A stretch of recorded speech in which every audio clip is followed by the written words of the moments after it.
starting in the Pacific Northwest with the NFC wildcard game between the Dallas Cowboys and Tony Romo making his first career playoff start, and the Seattle Seahawks. Marcus Trufant, one of the many injured cornerbacks, part of the 12th man on this night. First play of the game for the Seahawks, Matt Hasselbeck throws to his backup. Seneca Wallace, look at that. Anything I can do to help, baby. Anything I can do to help. 2 plays later, Hasselbeck to a more conventional receiver for him, Bobby Ingram, who splits the defenders and goes 36 yards as DeMarcus Ware was on him, Dion. Cover 2, linebacker, defensive end, going up the seam. He has to carry that guy inside. Missed the drop. Bad angle by Roy Williams. Luckily, they got him down. And on the 8th play of the drive, Hasselbeck goes right at Anthony Henry, who breaks up the pass intended for Nate Burleson. Nice play. Yeah, nice play. That could have been a touchdown real easy, and had to settle for the field goal. 3-0.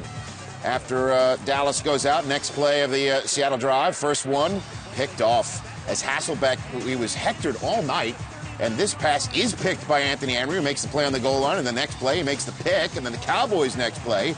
Here's Romo to Owens, one of only 2 catches for Owens on the day.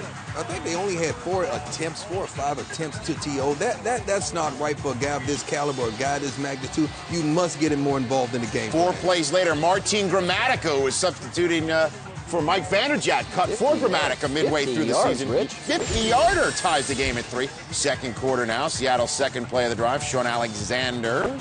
We go running to that left side, Dion, like they did last year. Run to that left side like they did all of last season. You know it's coming. 5 plays later, 3rd and 10. Hasselbeck to Jeremy Stevens, but there's laundry on.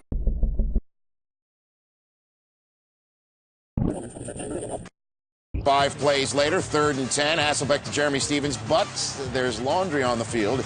Kevin Burnett called for holding. Jeremy Stevens figured a large part into their game plan tonight. Fresh set of downs for the Seahawks. 3 plays later, it's 3rd and 5 again. Hasselbeck trying to create again. This time, he creates, and he doesn't get it, but there's more laundry. It's Nathan Jones called for holding. Yep, get a little grabby downfield. You only got 5 yards. You got to hit him inside of 5. We got too much downfield. Bill Parcells bumming. However, he would watch his defense stiffen again. Seattle has to settle for field goal at 6-3. Next drive for the Cowboys, 2 minutes to go in the half. Patrick Creighton over the middle, 18-yard gain. Takes us to the 2-minute warning. 3 plays later, 45 ticks left, 3rd and 2. Romo to Owens. Oh, boy. T.O. wasn't even ready for the ball. He wasn't even looking for it. He was trying to clear the linebackers, thinking he would receive the ball on the other side of the linebackers, which is normal in that pass route. Still a catch he needs to make. Instead, it brings up 4th 2 and the advantage smart decision as Bill Parcells decides to go for it with 39 seconds to go on 4th and 2 instead of attempting a very long Gramatica field goal, 53 yards to be exact. Here's Romo taking the snap over the middle to Jason Witten, 32-yard gain inside the 5. Big play. That's 3 catches for Jason Witten for 57 yards. And then following a holding call, 18 ticks left in the half, it's 1st and goal from the 13.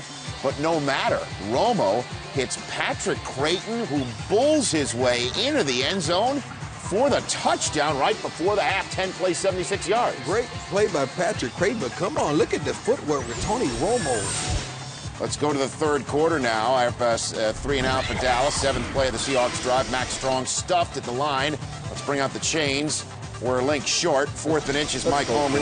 Let's go for it, Mike. Well, you can see he says, let's go. He chooses a play, and that play is to run left. Why not? With Walter Jones and company over there, right? Best lineman in the game, Jamie Dukes proclaims. 3 plays later, it's 3rd and short again. Alexander stuffed by Brady James. So it's 4th and inches again. Let's go for it again. Well, why don't you... Steve, what's the play call?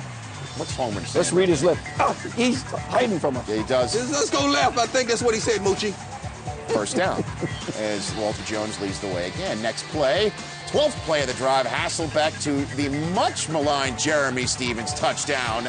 13-10 Seattle. Dallas Cowboys safeties and their linebackers hurt them all day. They manned up outside with the corners. Therefore, the linebackers and safety had to play man, and Stevens took advantage of every situation. The ensuing kickoff, Dallas turns to Austin. This is clinic. Miles Austin. He doesn't get touched. 93 yards. He can run for miles and miles. Touchdown. Just like that, Dallas gets the lead again. 17-13, 4th quarter now. Seattle ball. Hasselbeck Throw it deep. Terrence Newman tips it. Roy Williams picks it. Great play by Terrence Newman. Great coverage the whole game, making a fantastic play, a heads-up play, and Roy Williams doing a great job to get over. And he keeps the foot in bounds. Mike Holmgren's challenge is not upheld. It is not overturned, and we've got ourselves a pick. Next drive for Seattle after Dallas settled for a field goal, 20-13. Ingram 30-yard gain next play. Hasselbeck throwing deep for Burleson, but Terrence Newman called for pass interference. Seemed to just grab him right at the end there. I wish we could watch this one more time. Actually, the receiver put his hand, and Terrence Newman put his hand around him, creating an arm bar, and you can't do that in the NFL. 4 plays later, it's 4th and goal, and the Seattle goes for it down 7, and Matt Hasselbeck cannot find his tight end in the corner. So the Cowboys' next play, the ball is loose. Terry Glenn puts it on the turf. Great save. Tupu flips it, and Michael Bower tiptoes for the touchdown. Great play. But after further review, there's so many questions. Is it a catch? Is it in bounds? Is it a safety? Is it a touchdown? They had to sort this thing out. Well, it was a catch, Steve. It was not a touchdown. It was a safety because Lofa Tupu's foot is just out of bounds as he flips the ball in the air. So it's 2 Seattle points, not 7 Seattle points in a tie game.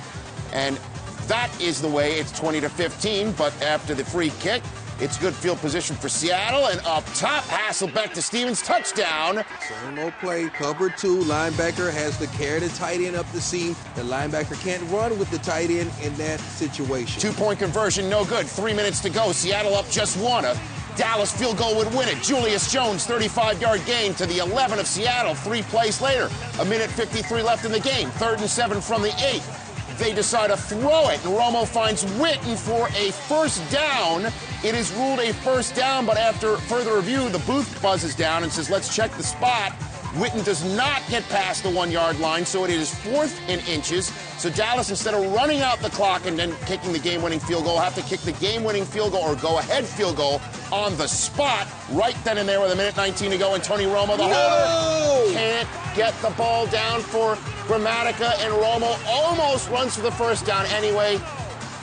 But Jordan Babineau, what an incredible play to run Romo down, and what an incredible turn of events for the Cowboys. You never heard of this guy, but his name would be on the tip of every Seattle Seahawks fan. Jordan Babineau. Babineau is the one who did pick off Drew Bledsoe to beat the Cowboys in the previous meeting between these two teams a couple years ago. But at any rate, one last chance for Romo to win this game. A Hail Mary, a prayer for the Dallas Cowboys that is not tip it answered. And that is the way this NFC Wildcard game finishes out. They put the Wild in the wild card. Tony Romo, who had the Midas touch ever since coming into the role as starter of the Dallas Cowboys, fumbles the snap from center on the go-ahead field goal, and the NFC champions from last year remain alive. They will either face Chicago or New Orleans next week in the divisional playoffs, depending on what happens between the Giants and the Eagles on Sunday. The Dallas Cowboys, who once upon a time seemingly had the NFC East all wrapped up, finish the season with 3 straight losses, and Dallas still has not won a playoff game since 1996.